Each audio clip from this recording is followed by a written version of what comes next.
Oh, all right. All right, we're on. So, welcome. Yes, you do the welcome, my friend. Welcome, welcome, welcome.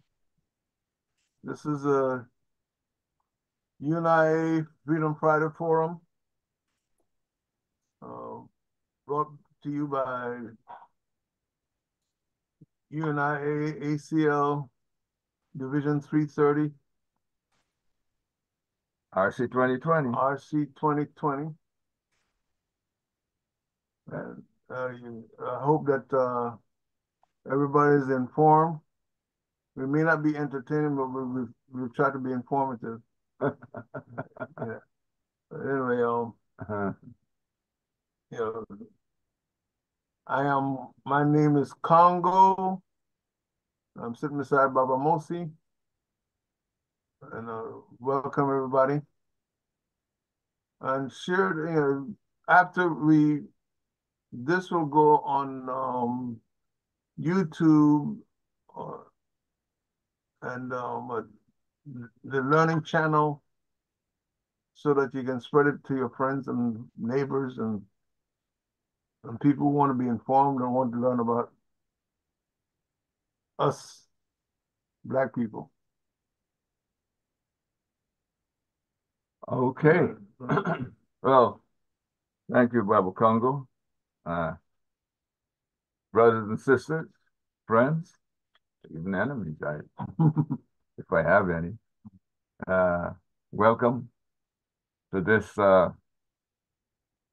September 27, 2024 edition of the Freedom Friday Forum. Today our presenters are well known, Bambose Shango and Eugenia Charles. Bambose Shango is a long time, going way back. He's been in the trenches with us, fighting for freedom, fighting for justice. And the same goes for Sister Eugenia. She has that program called Beat Lakai at WPFW in Washington, D.C. And she also has been a fighter in the trenches for justice, for freedom, for anti-colonialism, and against what can be called imperialism. Now, before we get into them doing their presentation this evening, let me do this openings. It's what we do at all of our meetings. We have a little ritual that, and this is a short one, in which we recite the pledge to the flag and the preamble of the UNIA-ACL Constitution. So I'll start with the pledge to the flag. I commit my body, mind, and spirit to the protection, defense, and security of the red, black, and green.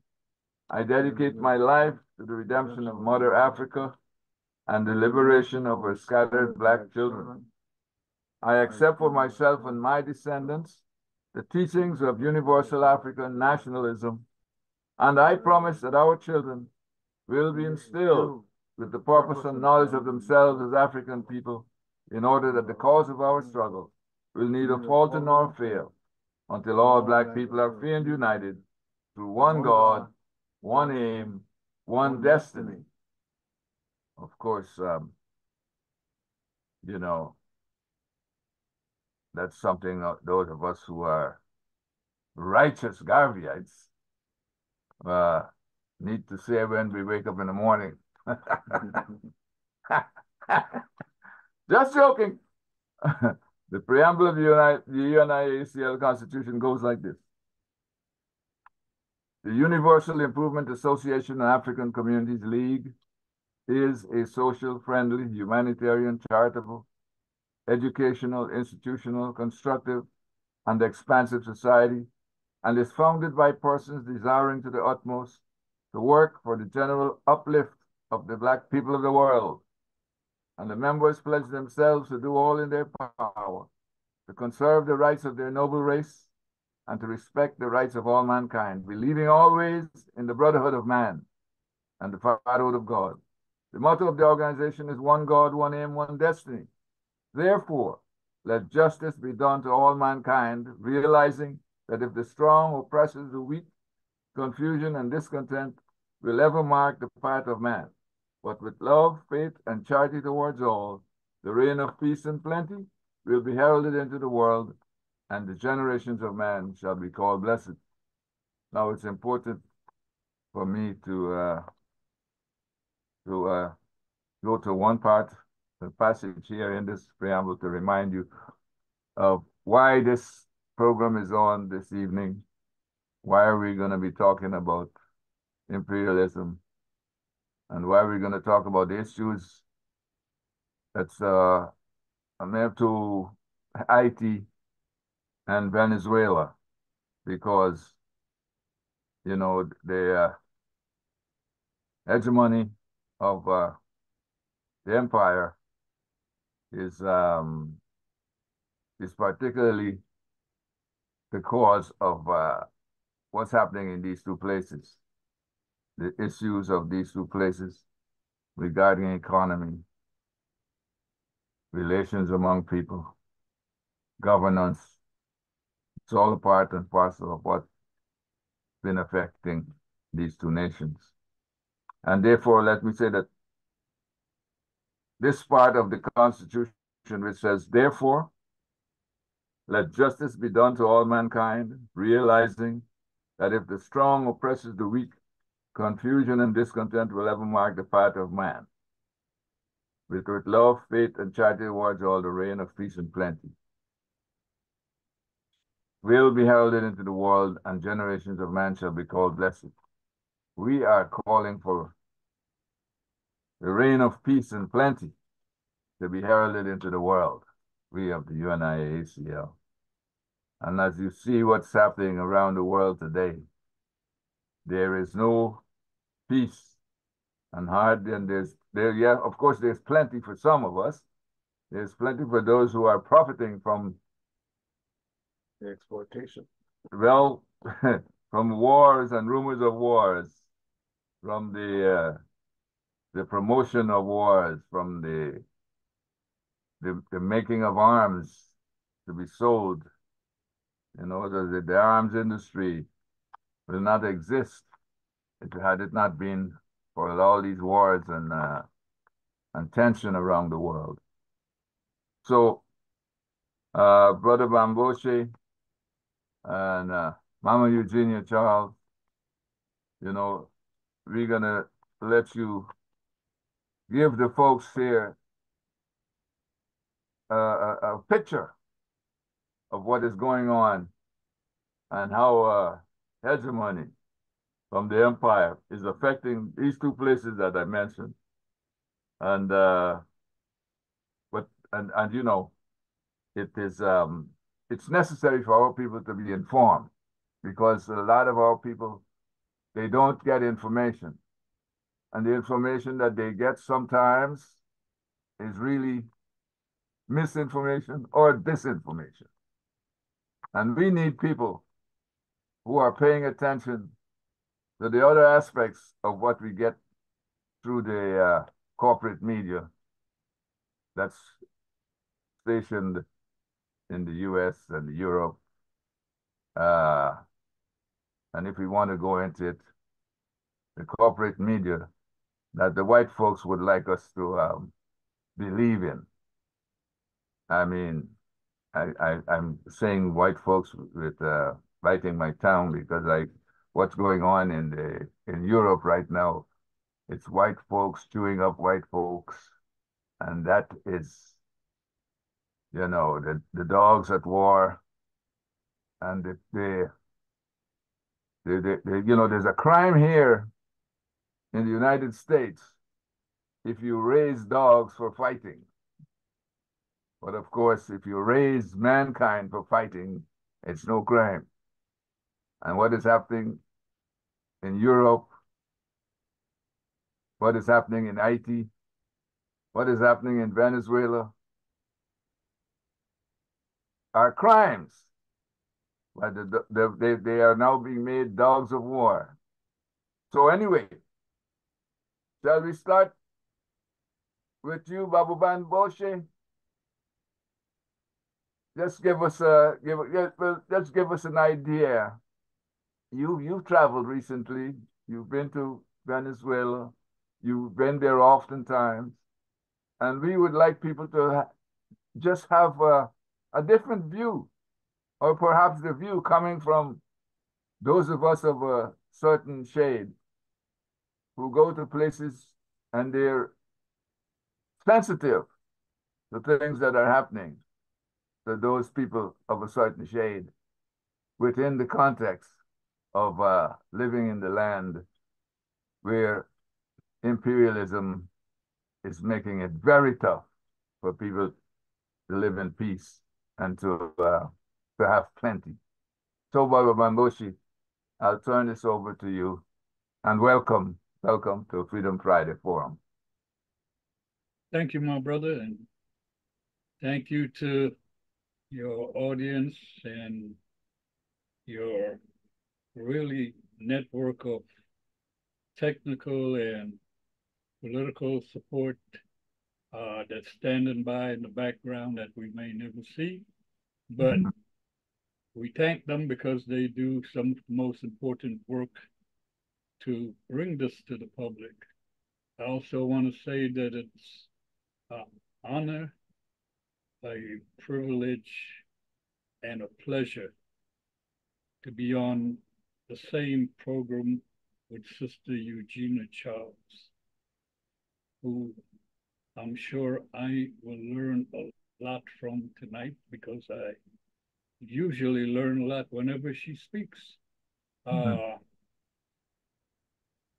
It's appropriate that she's on this program because she should be considered here to the country that first helped to produce the Bolivarian Revolution because of what Peyton did for Bolivar when he was running in exile and destitute. He went to Jamaica. He produced a Jamaican letter, which many folks say it's probably one of the most important pieces of literature for the struggle in Latin America, where he talked about Pan-Americanism, or the unity of all the countries in South and Central America. So we can see all of these links, and it is important that we begin to recognize that we have a bone in this game because of what we have done and what we continue to do. I think that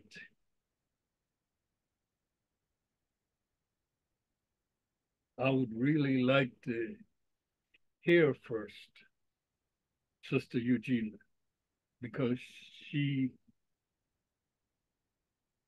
can really put it all together.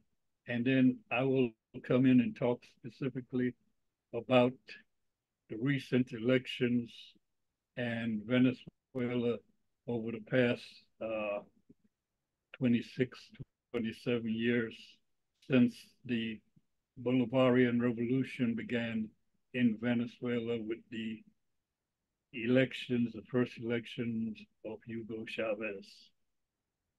If that's okay with you, bro.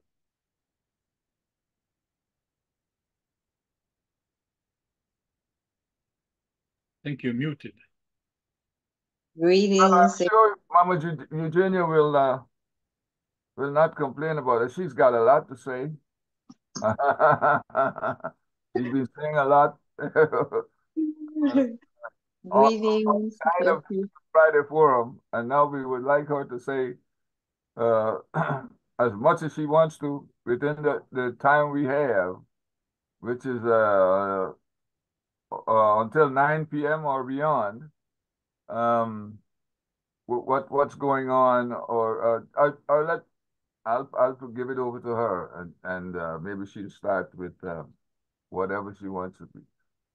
First, Greetings. Mama Eugenia, if I did not give the audience enough to describe what you do or enough of your background, and you feel you need to give more, you can go right ahead and do that. Oh, Baba, thank you very much. Very gracious. I greet you all on behalf of my beloved Haiti. You provided sufficient information.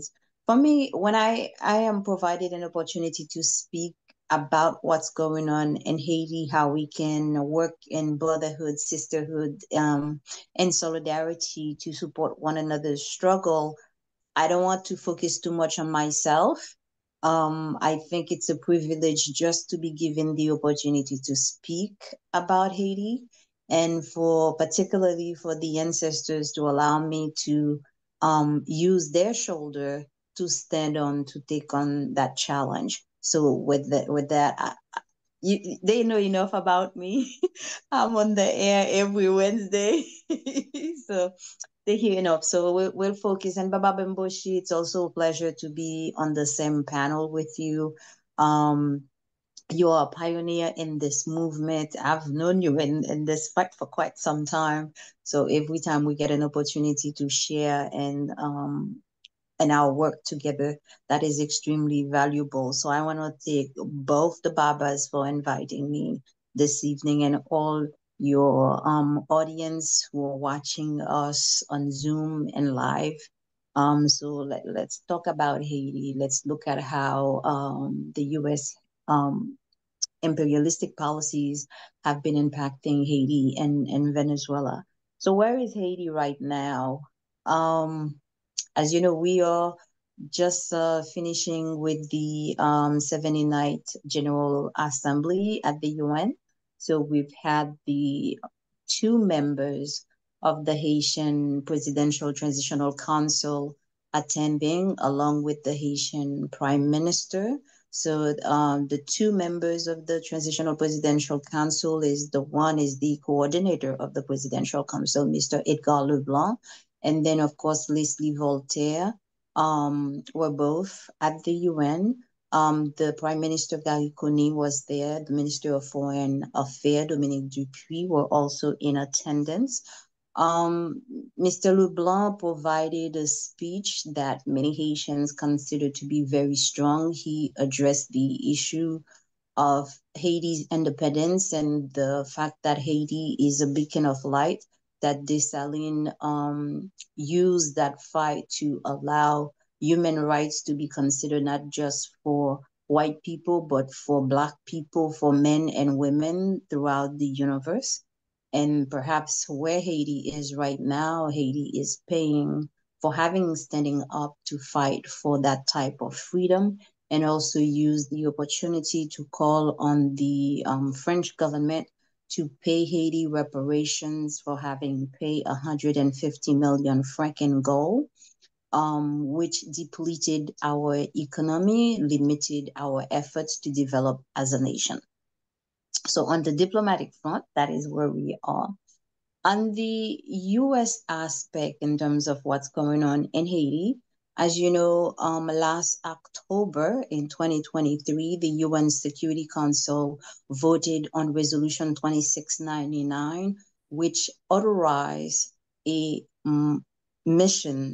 military missions to travels to Haiti. And that mission was supposed to be composing of 10 different countries. The missions took some time to gather the soldiers, the resources to have that mission land in Haiti.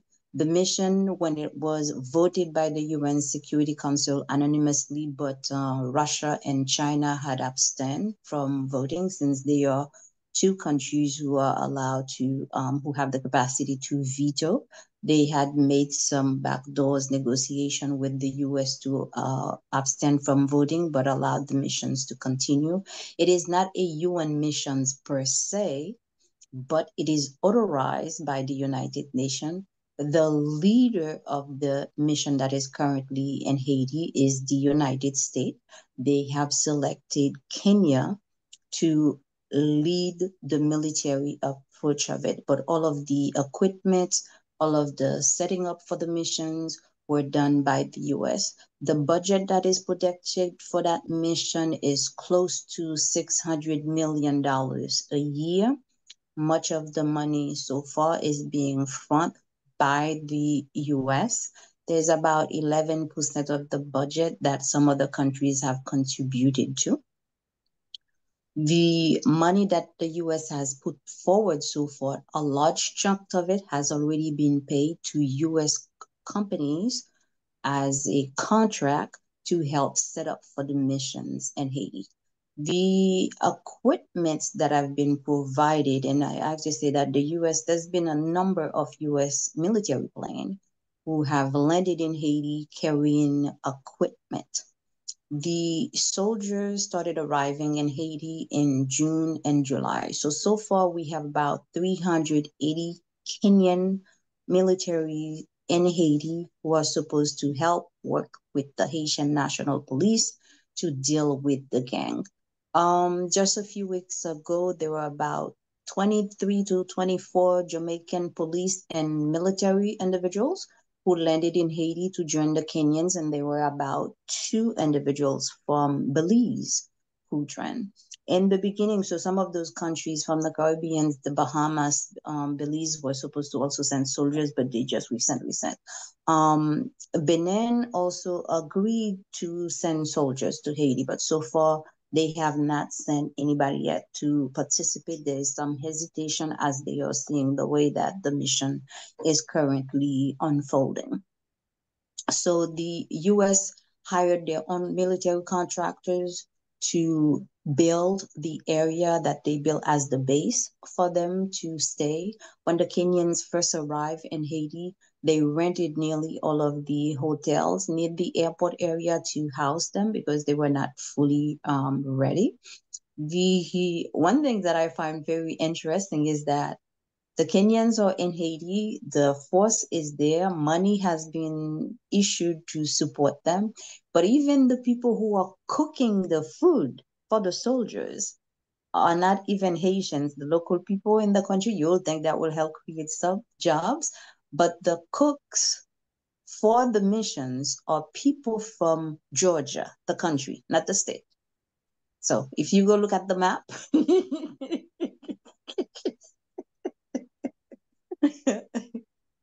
so exactly, you covering your head, Baba. So that is to say that where is the support? I don't know where it is yet. The Kenyan soldiers are getting paid way more than the Haitian National Police is getting paid. In terms of budget, there's been some article that comes out in nationafrica.com. People can go check it out and just type in Haiti. You'll see that some of the Kenyan soldiers, after they landed in Haiti, they were complaining about the equipment that is provided to them to work in. The equipments are not up to date, and they are not equipment that they can use to go out to participate in operation. There was one instant when they had stepped out to participate in an operation in the Quadebouquet area. The armed vehicles that they had is so ill-equipped that if they had to step out to confront the gangs, they would have to open the door, and all of them, of course, will not be returning home if they had opened that door. So it was the Haitian police officers who went to back them up and get them to leave the area. Without those Haitian police officers, they would not have come out alive. So these are some of the challenges. There's also the issue of payment for the Kenyan soldiers. There's been articles from Kenya where the spouses and children of these officers have already started to complain about the fact that they have not received remittance from the soldiers because they are not getting paid yet, which I thought was a surprise because Haitian police officers sometimes goes 2 to 3 months without getting paid. So that's another challenge. There's been an instance where the police officers in Haiti go out on operations. When they call on the Kenyans to come out and support them, the Kenyans decline to step forward to support them in the operations. Because one of their complaints again is that they don't have the proper equipment. So this past Saturday, President William Ruto landed in Haiti for just a few hours to meet with members of the Presidential Council and also visit the Kenyan soldiers who are on the ground. And he asked them about what they need. They express concern about equipment and then not knowing exactly what their mission is on the ground and when and how they're supposed to do things. So he stated that they will find the response to their questions through the proper channel. And he also promised to send some more Kenyan soldiers. During his speech at the UN, I believe he stated that between November and December, another 600 Kenyan military personnel might land back in Haiti to assist with the mission. So where we are right now, it is close to the end of the year. Those missions are renewed every year. So this coming October 3rd will be a year that will be the expiration of the mission. The US and Ecuador, who are the coupon holders who draft the resolutions 2699, have already begun to draft another resolutions. Within this resolution, they are asking for the UN Security Council to meet and vote on expanding the MSS missions, but to actually turn the mission into a peacekeeping mission similar to what we had in 2004, what they had called MINISTA or MINIJUS, and peacekeeping missions that were in Haiti for years, but left a lot of fatherless children, also brought the cholera pandemics to Haiti, which kills over 10,000 Haitians and left our waters still contaminated.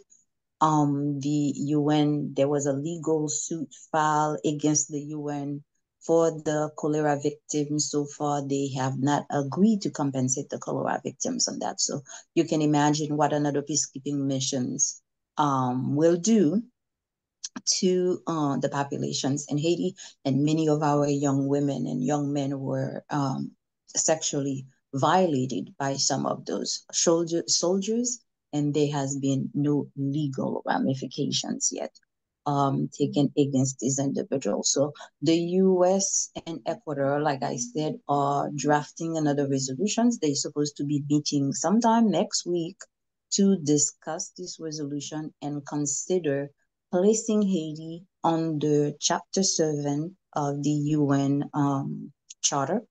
Basically, that means Chapter 7 is saying that the country is a threat to international security, and they're supposed to use either military force. They can fight by air, they can fight by land, they can fight by sea.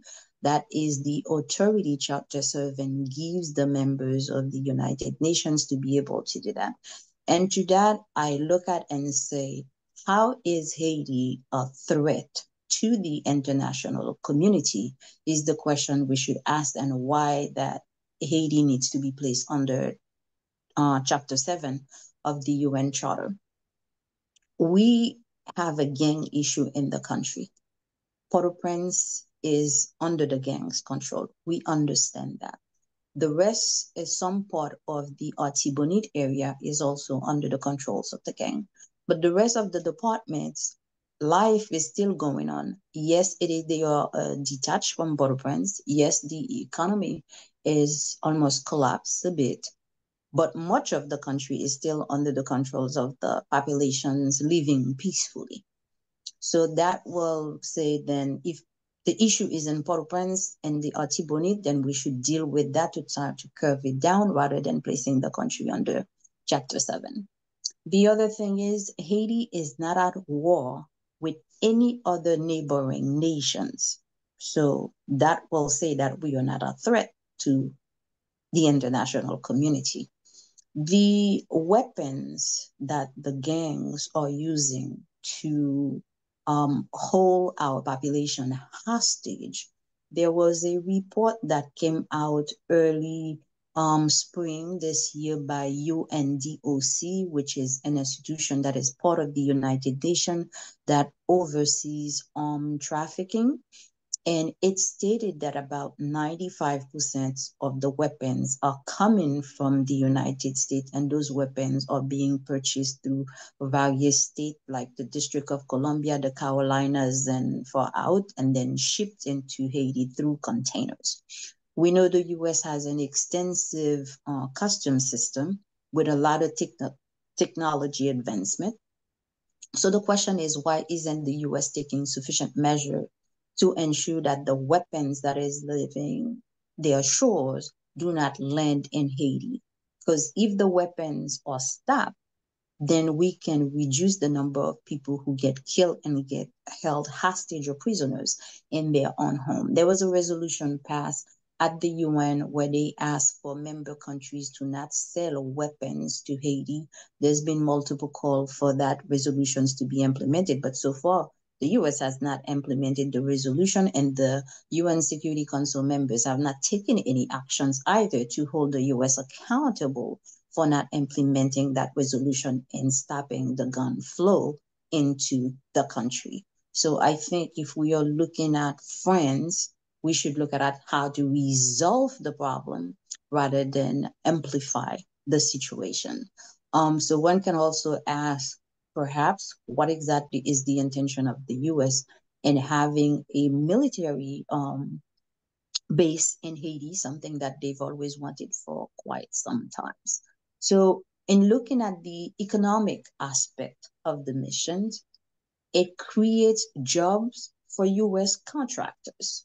It doesn't create jobs for Haitians. Like I just said to you earlier, even the cook is coming from Georgia, the country. So we have plenty of people of Haiti. Unemployment is high in Haiti. So if you are bringing emissions, you wanted to help the country, at least you could have hired some of the locals to cook the food. That would have provided some kind of employment to the people and help reduce some of the tensions with economic situations in the country. That's not being done. And as far as military advisors in preparing for the missions, these are all contractors that are coming outside of the country. They're not using Haitians. There was a lot of argument where many of the Haitian American former soldiers or retired soldiers, Haitian Canadians, retired soldiers, Haitians throughout different part of the world who have taken part in militaries and have proper training, they had assembled themselves together and agreed to go to Haiti on a voluntary basis to help work with the Haitian National Police to curb the gang violence and end it. The U.S. is not in favor of that. And some of the people who were asked why those soldiers were not being used, the response that was given, if they were going to use them, they were going to use them as translators, but not as the people who will be conducting the missions. People who know the language, know the cultures, they're not interested in that. So you can make your own deduction with that. The other thing you can look at in terms of economy, what exactly is the U.S. getting from Haiti? Know that during the Clinton administrations, Clinton had pushed policies in order to return President Aristide to power, the structural adjustment policies from the World Bank and the IMF, where we were forced to not provide any subsidies to our farmers who are producing rice. But Haiti was then asked to purchase rice from Arkansas, and now much of the rice that are being sent to Haiti is coming from the state of Louisiana. So the rice import business in Louisiana, they said themselves, there's an article that came out in agripulse.com, people can check it out, where they stated that they were losing about $2 million a year from that business. So with the gangs being at the port in Port-au-Prince, they had to pay extra money to reroute the rice before they can get it to the market. So the Kenyan force that is in Haiti, one of their main responsibility is to secure the ports in Haiti to allow U.S. rice to be able to enter the country to be dumped on our local market, rather than providing supply or what do they call that thing, subsidies to the Haitian farmers to be able to produce local rice and feed the people rice. There was also a study done by Michigan University where they find that much of the rice that is coming from the US going to Haiti are also contaminated with arsenic in them that can cause cancer, heart disease, and other problems to the community. So I know from speaking with families and other folks on the ground, there are different type of illness that Haitians are developing, that things that we did not used to have before. So after looking at the study and the result, we can say that some of those things that are being imported into Haiti is contributing to deteriorations of the Haitians' health. So how much do I have more time? Or should I let Baba speak and then I'll come back with more questions? Are you on mute, Baba? You are muted.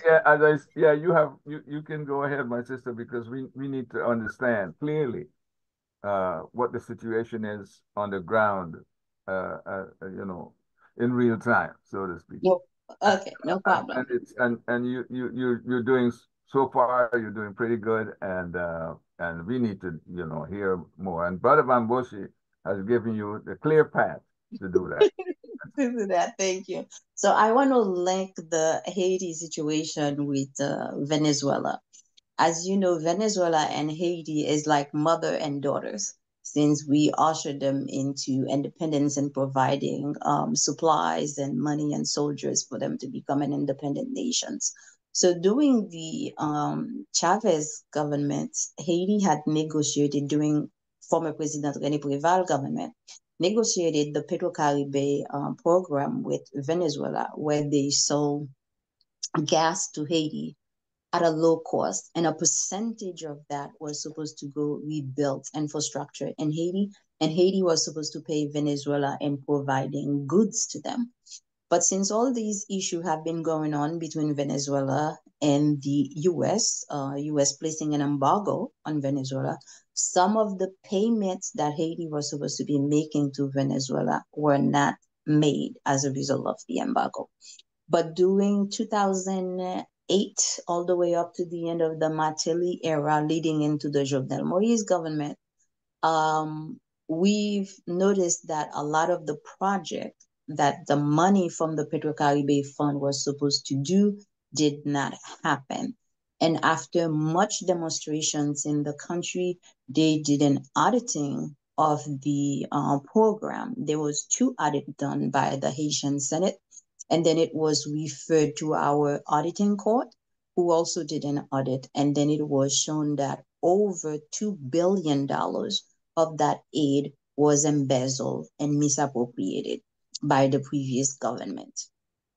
That include the Martelly Lamotte government and into Jovenel Moïse government. So one of some of the demonstration they were having during the Jovenel Moïse government was to ask for accountability for the money to be returned to Haiti. Surprisingly, a few weeks ago, there was a tweet that was published by Jacqueline Charles from the Miami Herald, who stated that Haiti's new finance minister, that Miss she is the new minister with the Gariconi government, and she was a worker from the IMF. So you guys can understand. She confirmed that Venezuela erased $1.7 billion in Petro-Caribe debt for Haiti after Haiti paid 500 million. What was interesting is that in that tweet, she stated that U.S. Treasury had refused to answer our questions after we learned deal was negotiated by Ariel Henry, who was then the prime minister, and the U.S. as part of its Barbados talk with Maduro. Now, if Haiti owes Venezuela money, we're supposed to pay the money back. And I am glad if indeed that President Maduro has erased $1.7 billion in debt. But why is it that a Haitian prime minister will pay money to Venezuela to facilitate talks between the US and Venezuela?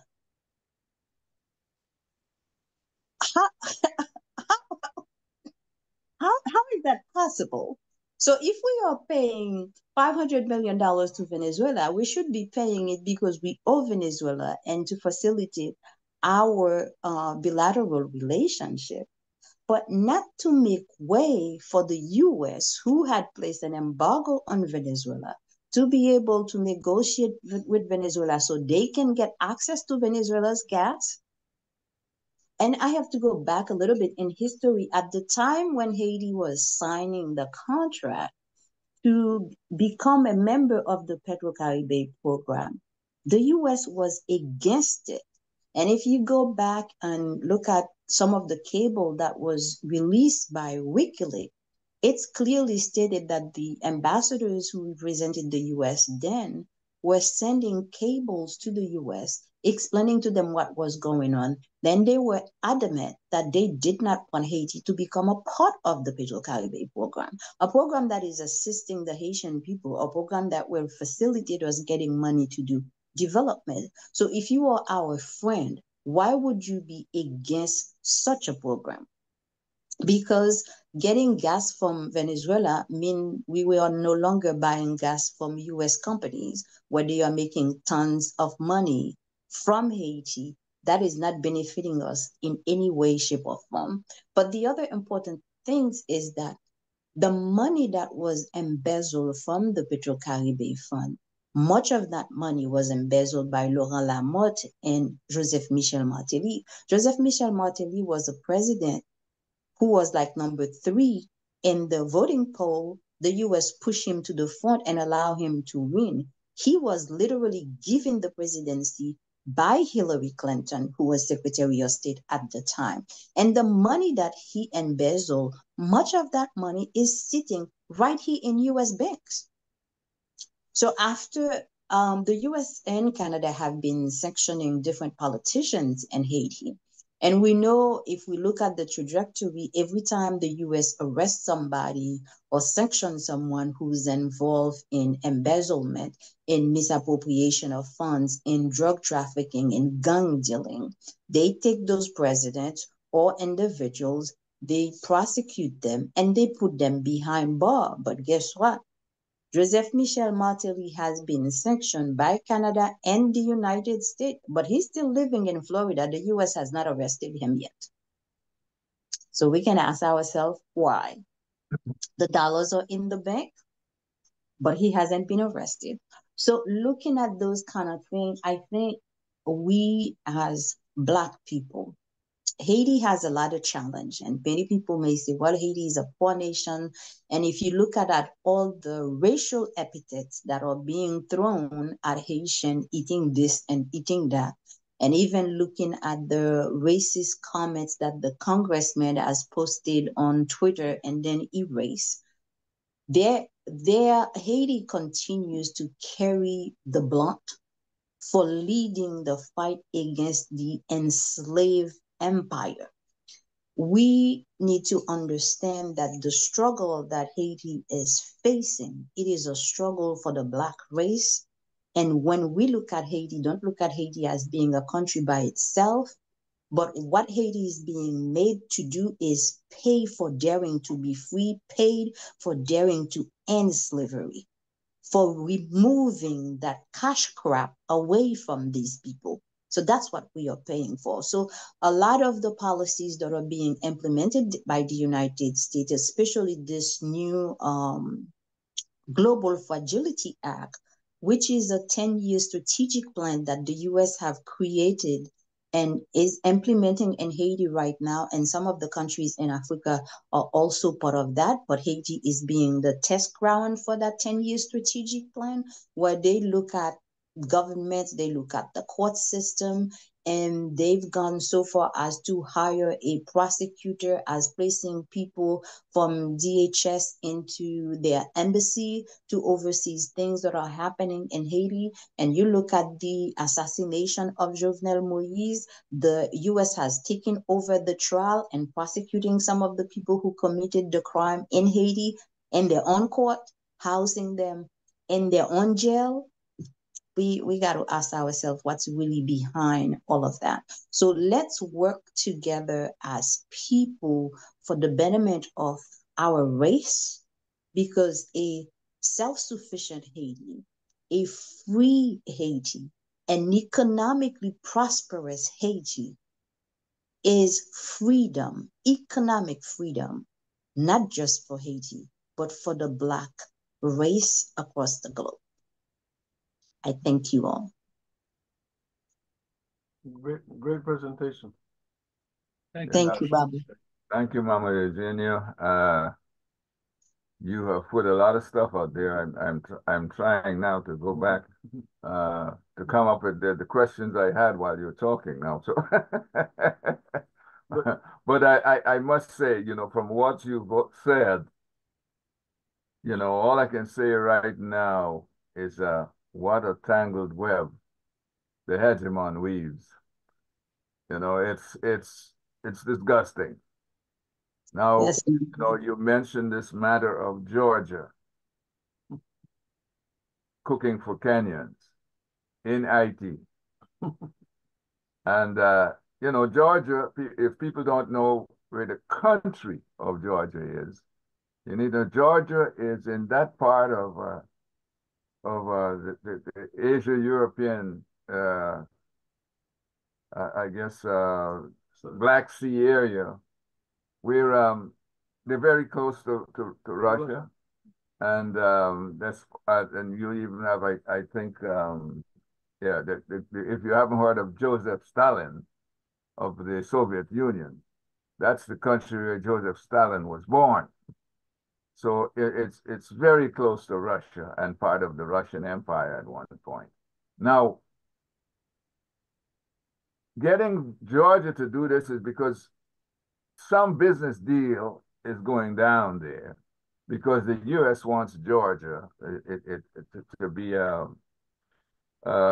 nettle on the skin of Russia.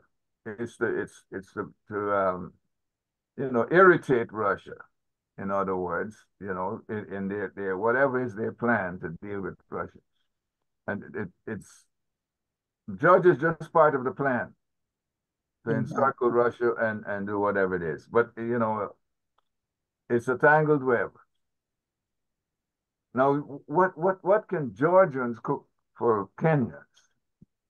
I mean, you know, I have to ask myself that question. I mean, unless they have a Kenyan recipe book.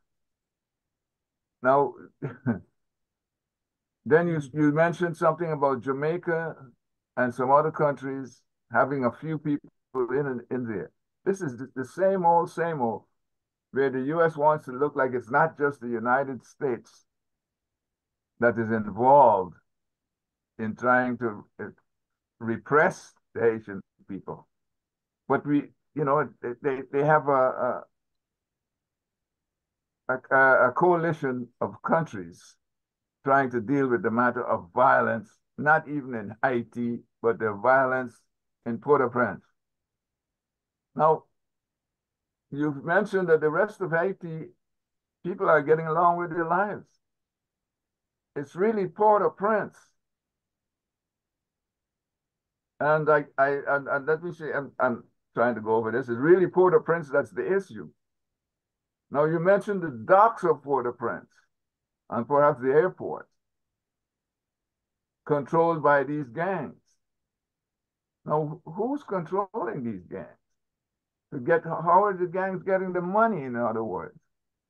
To me, it has something to do with the bourgeoisie in Port-au-Prince, because they need the docks to conduct their business. And again, some of these businesses may have an affiliation with businesses in the United States. You mentioned the rice, the guns. Well, the rice that's coming from Louisiana, where the U.S. is spending money probably to subsidize those farmers in Louisiana and giving them bad rice. This is the same old, same old. They did that to Jamaica. They did that to several countries in the Caribbean before. They wrecked the Haitian rice industry. A lot of people need to, perhaps you can give a short synopsis of this issue with rice in Haiti, and why would the United States be sending rice to a country that knows how to plant rice and has its own rice? And eats a lot of rice. And eats a lot, right. So my sister. So the back when President Aristide was couped in 1991, remember he was sent into exile, and during that time he was here in the US. The US had still considered him as president. There was a lot of demonstration in the US throughout different part of the world, demonstrations in Haiti. But the de facto government that were being led by Raoul Cedras was the de facto government that was sponsored by folks from the CIA, from the State Department, who could Aristide at the time. So there was a parallel government. So there were negotiations to send Aristide back, because he was the first democratically elected president with over 67% of the vote. As part of that negotiation, there was structural policy that was signed. In order for them to send him back, he had to agree to privatize 6 state-owned government entities, and he also had to agree to flood the Haitian market with imported rice and reducing the tariffs on these imported goods to about 3%. So the subsidies that the Haitian government used to provide to the farmers, I have to say, like around 1985 or so, Haiti was producing enough rice to feed the entire populations. But then the rice started going down after the fall of Baby Doc during the CNG government with Henri Nafi. They started bringing outside rice into the country. So once even Clinton had participated in a hearing on the Hill, where he later apologized for destroying the Haitian rice production. One other thing that was important during the Preval government, Preval was the prime minister during the Aristide government, but he succeeded Aristide after his term was over to become president. Preval had signed a bilateral agreement with the United States, and that bilateral agreement gave the United States full control over our airspace, over our sea, and some different part on the soil. So, and it also allowed the U.S. government to come in and remove people from Haiti and place, and extradite is the proper word, extradite people from Haiti and place them into their own prison and judge them within their own court system. So what happened when the Haitian peasant plant the rice, there will be like small airplanes flowing over the plantations and spraying the rice and destroying them. And that is still ongoing. So our coffee plantations have been destroyed as a result of spraying things on the air that we don't know what type those agents are that are being sprayed on those products. our coconut trees, much of them have been destroyed because they are sprayed on, and then soursop, which is another tree that is very good that we use for different ways in cooking and making teas, have been sprayed upon. So in the Artibonite area, they spray the Haitian rice when they are planted. So then the rice will be destroyed. They will not be able to produce it. And then the fertilizer that the peasant needs to help the rice grow better, the price will increase significantly to the point where they can't afford it. So whatever subsidies the government used to provide to allow the farmers to get the fertilizer at a lower cost is no longer available to them.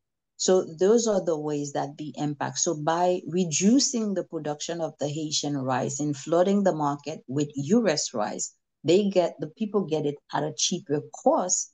When a local farmer finally produce the rice and put it on the market, they have to sell it at such a high price that people are not interested in buying it, even though it is the organic and non-lethal rice that is better to consume. Okay. I think the rice thing started from Clinton. Yeah. When and the rice was coming from Arkansas. So Yes, they started from Arkansas, but then they started go from to other places. Arkansas and Louisiana. Mm-hmm. Completely exploited anyway, but since Yeah. Let me say that this is a tradition, Mm. especially with colonial forces. You must remember when Sekou Touré won the elections in Guinea and said the French had to go.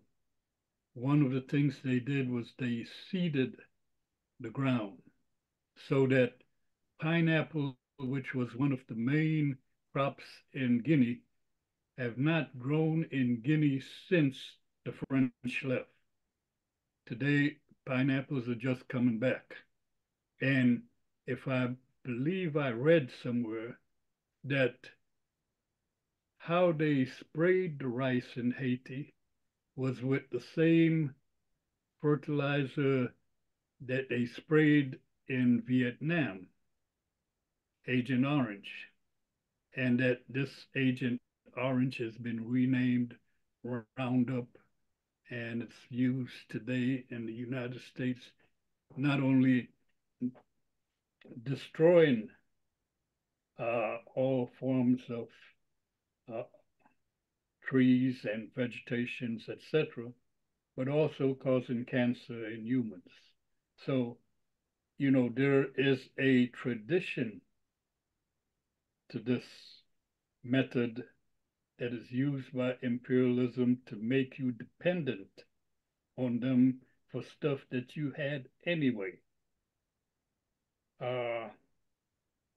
My sister, thank you so much for bringing that out.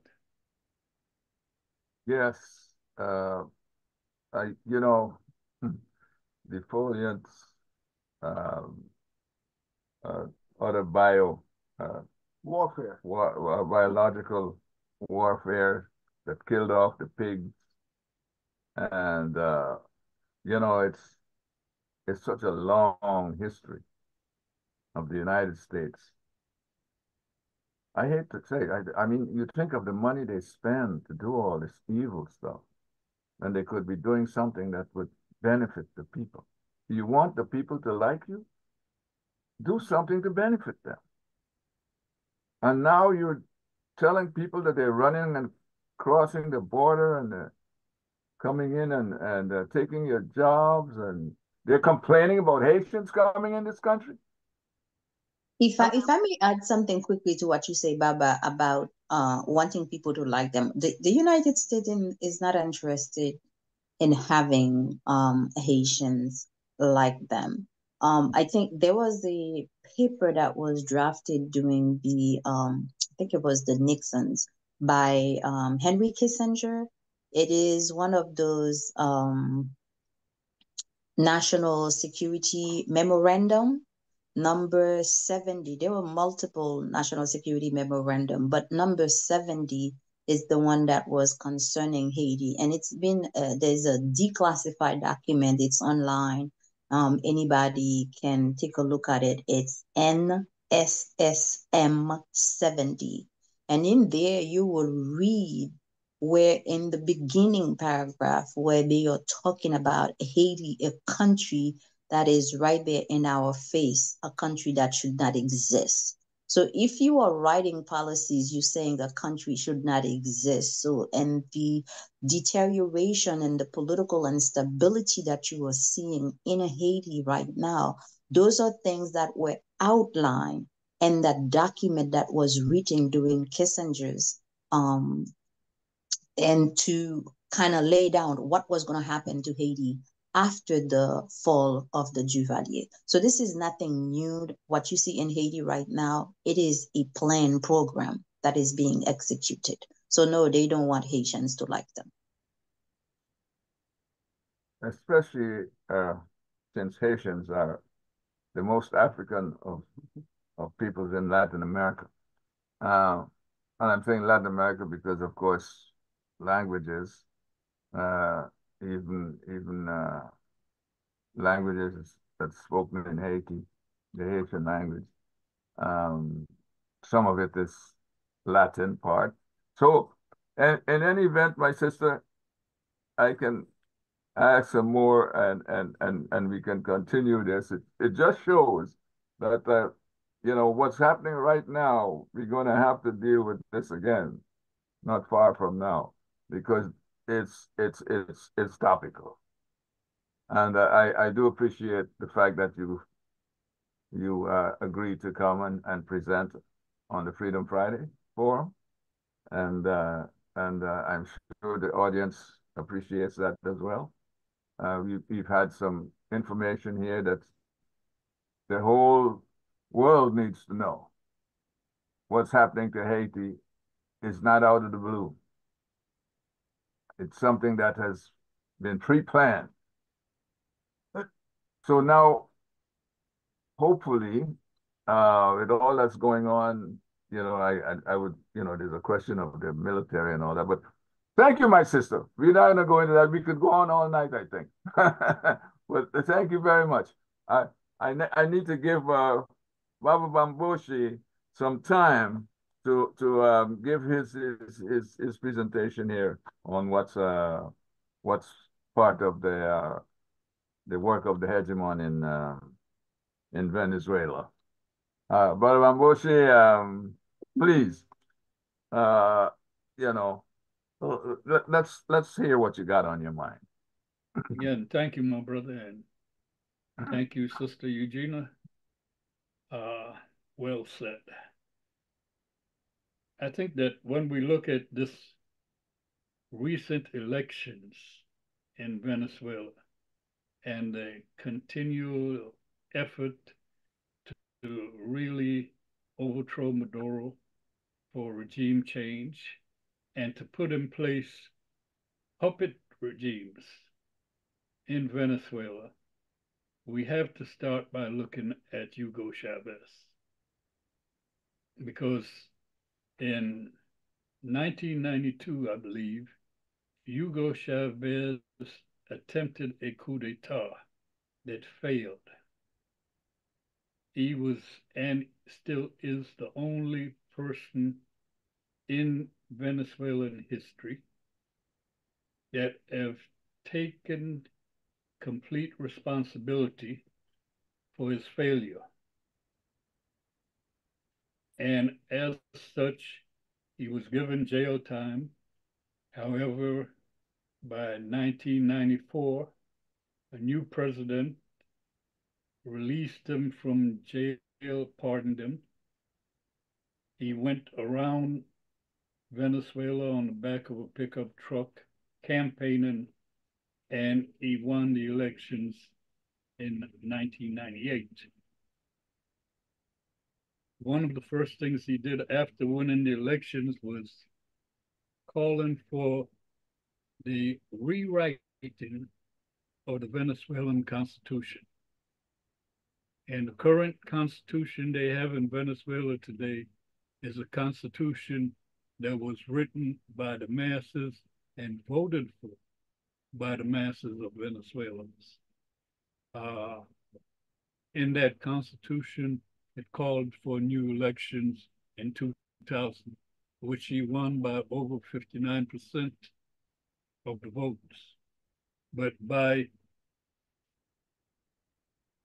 2002, there were serious discussions inside the United States on the presidential level, on the Secretary of State level, on how they could get rid of Hugo Chavez. They finally allowed NED, the National Endowment for Democracy, and USAID to finance a coup d'etat, which, if we remember correctly, the coup d'etat lasted for less than 48 hours. They arrested him, and then they immediately disbanded the Constitution and created a whole new set of officers. And the United States, in less than 4 hours after the coup, recognized the new government, praised the government, said it was so glad that the dictator was gone, and et cetera, et cetera. However, the people came out of the barrios in the mountains, and the military came out in support of the people, and they brought him back. It was the first coup that was reversed in this hemisphere. And so from that day, with the president at that time, Bush, you've had a tradition of attempting to overthrow the Bolivarian Revolution and its presidents, not just Hugo Chavez, but also Maduro, Nicolas Maduro. So Chavez faced a number of different threats that really came about from outside. There was a oil strike, etc. But what happened that was most detrimental to the Bolivarian Revolution was the price of oil. The price of oil in 2008, 2010 dropped from $130 a barrel to something like $30 a barrel. Venezuela's economy was basically based on oil. It's an oil economy. And they didn't diversify the economy. So not only did the price of oil drop, but the United States refined the Venezuelan oil. So Venezuela had to take its oil, give it to the United States to refine, and then purchase it back as gasoline. But even with that, in 2006, 2007, when I first went to Venezuela, gasoline was like 30 cents a gallon. Not anywhere else, but in Venezuela. And the Venezuelan revolution sought to use the profit from oil to benefit the Venezuelan people. In the meantime, there was this woman, Maria Machado, who you have heard about in this recent election, who is the main problem in Venezuela with the elections today. She was one of the people who helped with the coup d'etat and was accused of supporting the coup d'etat. And she signed the Corona decree for the man who declared himself president after Hugo Chavez was overthrown in 2002. However, since then, she has said everywhere that she can go and say that she didn't know it was the decree. She thought it was just a sign-in letter. And it was a sign-in list, and she just signed it. So this is a woman who not only participated in the coup d'etat and is still living between Miami and Venezuela, but when the OAU tried to eliminate Venezuela, they brought her into the OAU meeting in Panama, brother, where she, of course, spoke against Venezuela as a Venezuelan elected official. And so she was unelected by the part of the government that she belonged to. This is another one of her accused crimes. So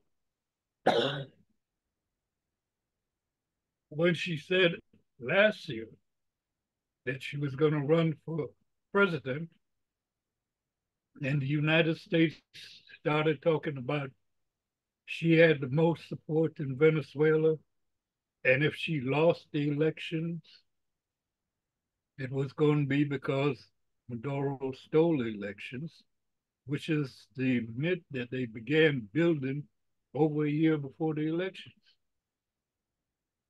It's the Trump's option.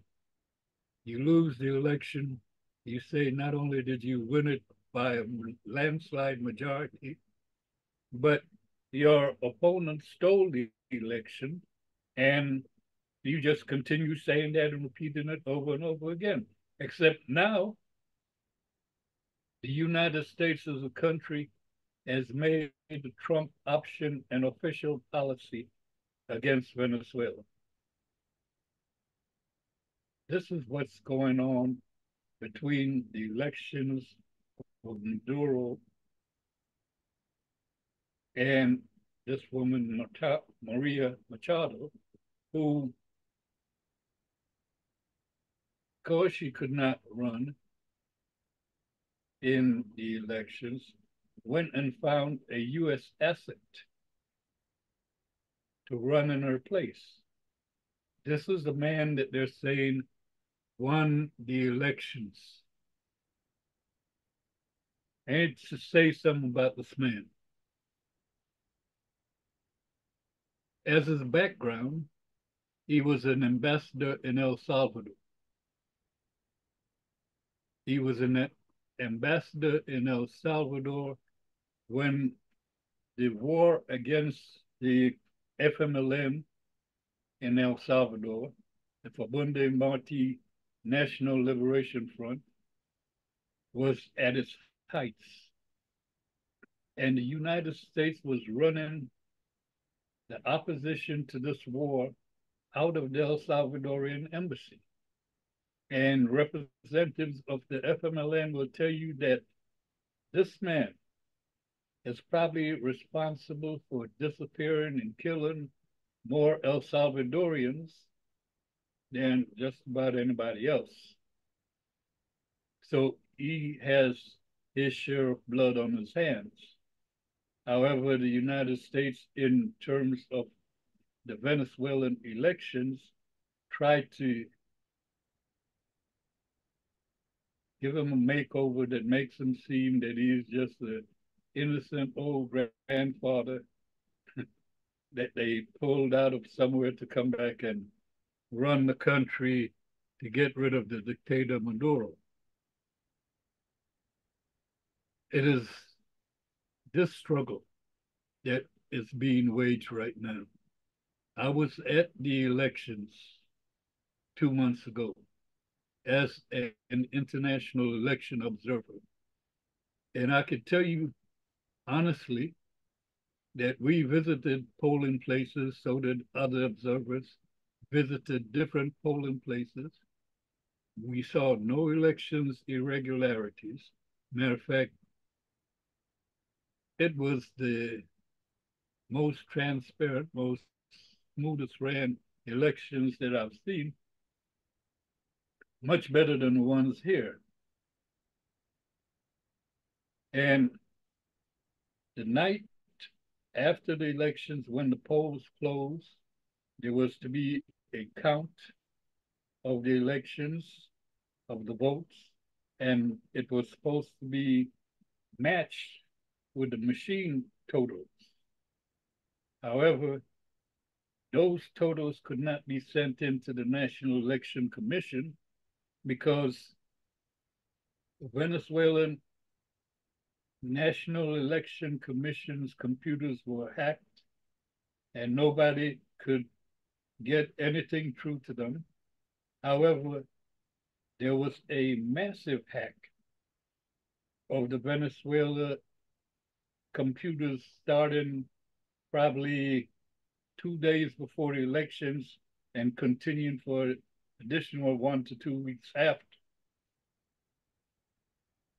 Later, it's been realized that Milei, the president of Argentina, spent over $1 million in Argentina taxpayers' money to help hack Venezuela's computers.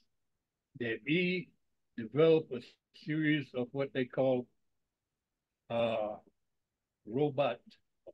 farms, where you have just hundreds of computers that are running through thousands, if not millions, of names and addresses, sending out emails, blocking up transfer wires for the computers, etc. And they had bot farms in Argentina. They had some in Mexico and some in Spain. The ones I would think in Mexico and Spain may not necessarily be with the approval of the government of those countries. Definitely the one in Argentina was working with the US where these signals originated. And when you look at what Venezuela has done, even under the US sanctions, and sanctions is an act of war, sanctions kill. The peace movement in this country made a mistake. When they first started talking about going to war with Iraq, long before 9/11 or anything like that, they said that Iraq invaded a little Arab country, whose name I misplaced right now, I'm getting old. But that Iraq. Yeah, Kuwait, my brother. Kuwait, exactly. When Iraq invaded Kuwait, the United States decided that they were going to take Iraq out. And it was probably a part of a plan between the United States and Israeli to make fundamental changes all through the Middle East, not just in Iraq, but in Palestine and in Lebanon, in Jordan, in Iran, you name it. And you're seeing this today. But these bots that were used to create the impression, not just in Venezuela, but across the world, that Maduro stole the election. And therefore, he is a dangerous threat to every and anybody and must be eliminated. originated in the United States. You know, the same weapons of mass destruction that originated here that nobody ever found. Saw a little cartoon where folks were looking under the bed and under the table and saying, where's the weapons? However, we must come to be able to analyze these situations and understand them clearly and what they mean for us, because while sanctions as a move came about by or came to an agreement through the peace movement in the US, who was saying, well, it's better for the US to sanction somebody than to drop bombs on them because sanctions is harmless. It's not. Sanctions kill, and kill probably more people than some bombs do. So you have these sanctions wrapped up in part of a hybrid war to eliminate the government of Venezuela. And it continues today. I saw today that the United States got something like 39 countries to sign on to a letter demanding that Maduro speaks to the opposition and talk about power sharing, etc. Which, you know, if you won the elections, why would you do that? So this whole situation must be looked at, must be analyzed, and must be investigated. And then we have a bone in this game. The amount of Africans that exist in Venezuela is very important. You see what's happening to the Palestinians and the Lebanese. We can't sit back and let them come for us and do the same thing. So I don't know. I think that we touched on a couple of things. It's a long story. The Bolivarian Revolution has done a lot. Just sometime last year in December, I think they built 5 million houses between 2010 and 2023. And the 5 millionth house was given to a family who, by the way, helped with the building of it.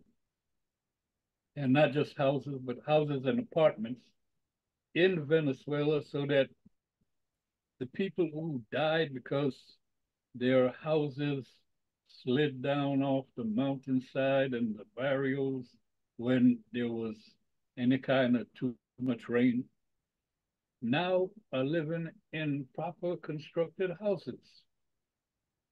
You know, it is the Bolivarian Revolution that created the first Black university in Venezuela in 2002. In 2002, Venezuela finally got a Black university in the Bonaventure area. And Venezuela went on a medical and educational rampage. They fought illiteracy. They created institutions to bring adult education, to put people in high schools, to put people in colleges. They created medical programs with the help of the Cubans that brought free healthcare to the whole population of Venezuela, including the right-wing opposition that is still there. And, you know, we often say that part of the problem Venezuela had is that when the Cuban Revolution took place, the opposition, the bourgeois, the Fidel, fled the country. They've been sitting in Miami ever since, plotting on how they can go back and take over Cuba. Well, they don't do that no more. Now they sit in Miami and have these elaborate philosophical discussions about the wonders of Viagra. So, it's all strange. But because they did that, Cuba is not facing the same issues that Venezuela is facing. Venezuela's right-wing opposition is still there in the country. And the United States is using that as a dividing rod to create as much confusion, etc., to see if they can retake the government. Anyway, I got a call. I have to call them back later. But so far, I don't know. I think this just touches on some of the issues related to this new round of regime change tactics that is going on with the Venezuelan revolution. One moment. Let me call you right back.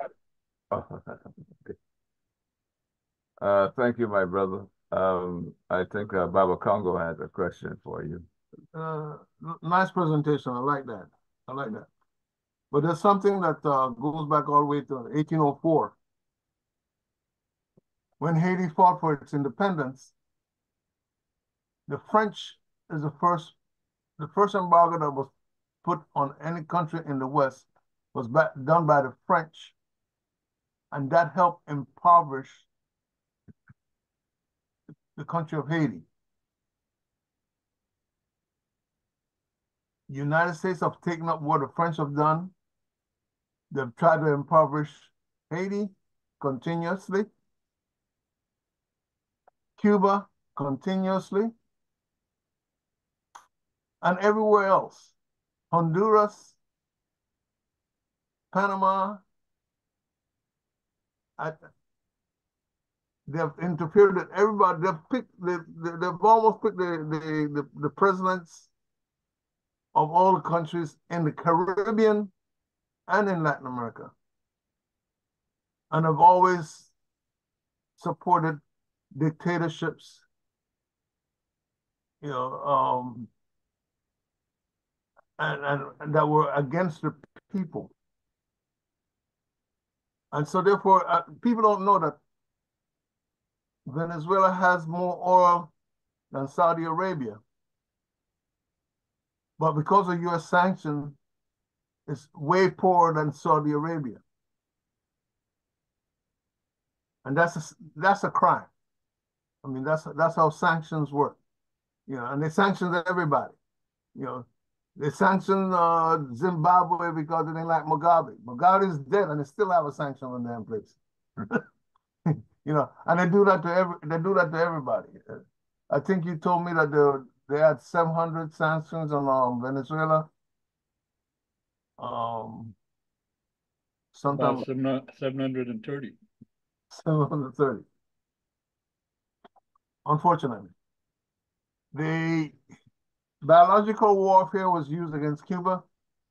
It spread to Jamaica. Jamaica had problems with their coconut, and which make copper, which makes you do a lot of things with coconut. They make cosmetics, and we put it in our food and everything. And it damaged. I mean, biological warfare is done all the time. And what the United States have been doing, they don't invest in Latin America or the Caribbean. All they do is exploit. They exploit. If the United States would have a free market on sugar would be less expensive. If if they had a free market on oil, take it off Iran and take it off Venezuela, oil would be at least a dollar less per month per gallon than what we're paying right now. And these things that people don't know, and people don't know that we're suffering because of the stupid things that they do. People from Honduras are coming is because the United States won't pay a proper money for the people growing the bananas in Honduras. And that's in most of Latin America and Central America. Yeah, and those are some of the things that I heard. But the main thing is that they saw that the French impoverished Haiti with their embargo, and no matter what they call it, it's still an embargo, and that's what they do to almost everyone. If not they prick your president. I mean, in Haiti, nobody that's running Haiti for the last I would say 10 years was really picked by the Haitians. The United States keep appointing people to yeah. I mean, they're going to tell you who your president is or who your prime minister is and all this foolishness. And not then they say, okay, no, guess what? We're going to put a sanction on you so you can't. And and if you vote for the genocide that's going on, they say, hey, you know what, we're gonna hold up this aid that we were gonna give you and all this stuff, which puts a strain on you. And there's no freedom. I mean, it's a wicked, it's an immoral foreign policy that's been going on. That's all I have to say right now. Thank you, Baba Congo. That's true, brother. That's true. I think that, you're correct. They created the swine flu to wipe out the pigs in Cuba. They created chemical warfare to wipe out the coconuts. Even today, Jamaica is the second or third largest bauxite producer, and still, after a whole century and a quarter, Jamaica does not make aluminum. What is it you use bauxite for? The bauxite from Jamaica goes up to Harrisburg, Pennsylvania, Kaiser Aluminum. Yeah. Yeah. Well, it's that mineral is extracted for the benefit of the capitalists who did their investing way back almost a century ago, if not a century ago. And they still think they have not had enough profit from it, from that investment. As a matter of fact, when the United States makes an investment somewhere, it's never to the benefit of the local population. They don't, they just consider it an investment. And then they complain when somebody else goes in, invest to the benefit, or let's say mutual benefit of the investment they make with the people of the population of the country. They complain about that. Yeah. And it's why we have the issues with China today. The issues with China and all that. I mean, it's not going to end because there's the fear of losing the position of the great hegemon and the dollar being the most powerful currency in the world.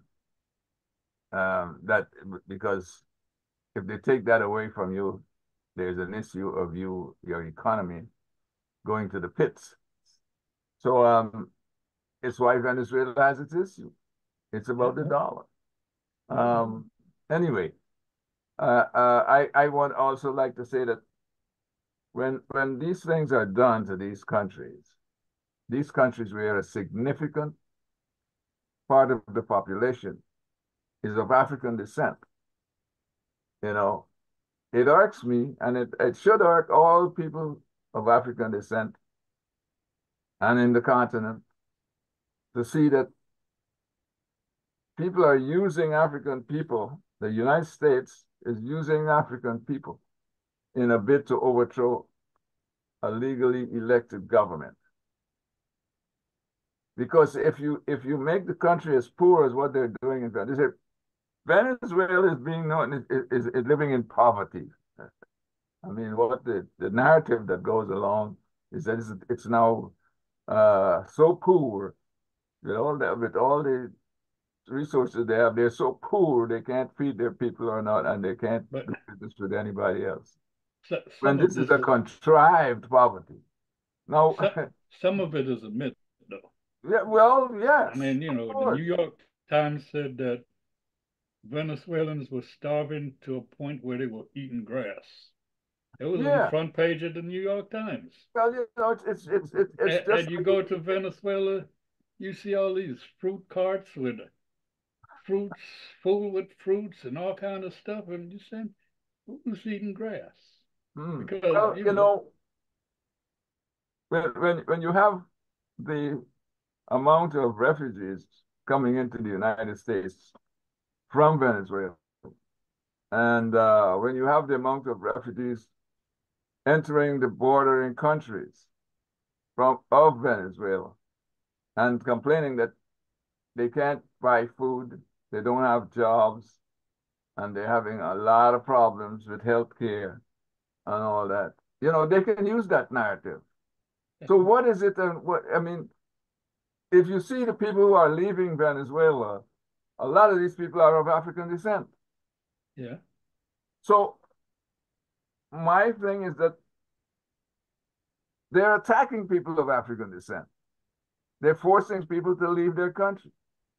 If they're messing with the economy of this country and targeting African people in these countries so that they may get so mad or something that they would want to overthrow the government, again, this is using African people for whatever it is they want to do.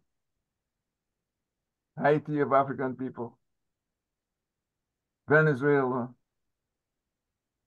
You know, it's terrible. Anyway, Secretary of Defense.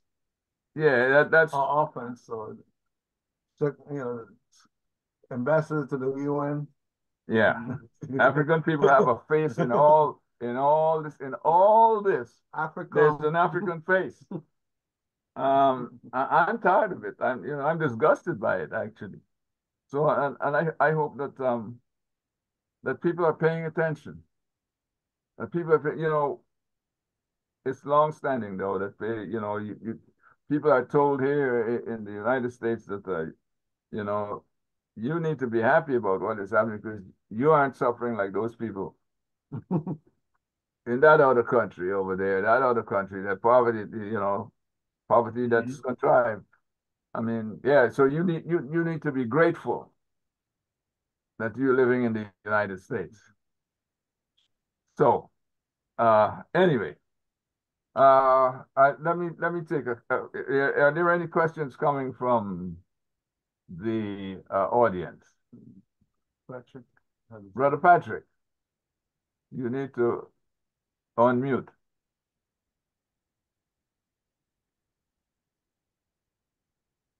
I thought I saw your hands up. Anyway, okay. Yes. So friends, brothers and sisters, comrades in the struggle, the issue is we need to be aware of what is happening. We need to be conscious of what is happening. We need to get on the good foot. We need to strive towards bringing freedom and justice towards what is happening, the negative things that are happening to African people everywhere. And of course, we have to say that as part of the UNIA-ACL RC2020, we are not against anybody else on what they're doing, but we care so much about our African people as the founder of the organization, Marcus Messiah Garvey.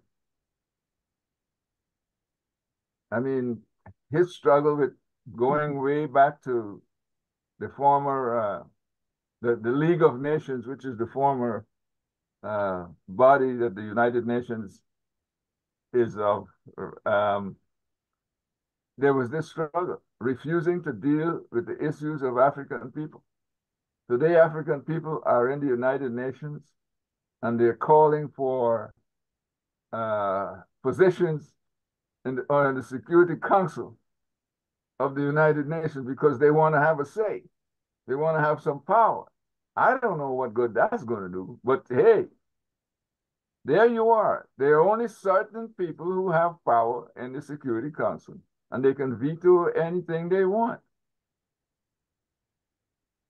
And that is why the world is in the situation it is in. And unless African people get a little power here and there, we're still gonna, we're still gonna be having these problems because, and I'll say it loud and clear, the white man thinks that he is the only person who should have power in his hands to deal with the world. Or he's so afraid of losing that power because he may be overpowered by billions of people in Asia and Africa and some parts of the world where Afro-Asian, that he's scared to death. Now, I think China is 2 billion, India is 2 billion, and that's just 2 countries in Asia. And then you have those people who are, that they've set upon each other to kill each other off, the Slavs. You have the Slavs. Some of those Slavs right now are trying to be Western European. And perhaps they don't understand why this word slavery came about, because they're not being told their history. They were the first slaves. The Romans enslaved them, the Greeks enslaved them, the Turks enslaved them. That word Slav is what it's all about. Anyway, that's another story. Any questions for them? Do we have any questions from anywhere? What's this? There's a word in the chat. Oh, that's Bambose. No. Yeah, okay. No questions, no comments. All right. Well, well, it's almost 9:15, and I want to say that this has been an interesting, far more than interesting, a most informative conversation. And that's what I like to say, the far most informative conversation, the presentations we've had from Mama Eugenia and Baba Bambose. Thank you. Has enlightened us to a lot of things that's happening in the part of the world that they talked about.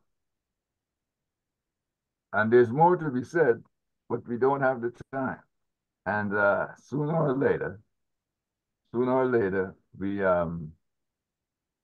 we may have to come back again to discuss more, because the troops in Haiti, that may have some repercussions. Then we have this issue of Venezuela. You know what? I wanted to get to an issue of Venezuela that's a pet peeve of mine, but we won't do that tonight. We don't have the time. On that, I think you know what that is, Baba Bambose. But anyway, again, thank you very much for being on with us on this Freedom Friday Forum of September 27th.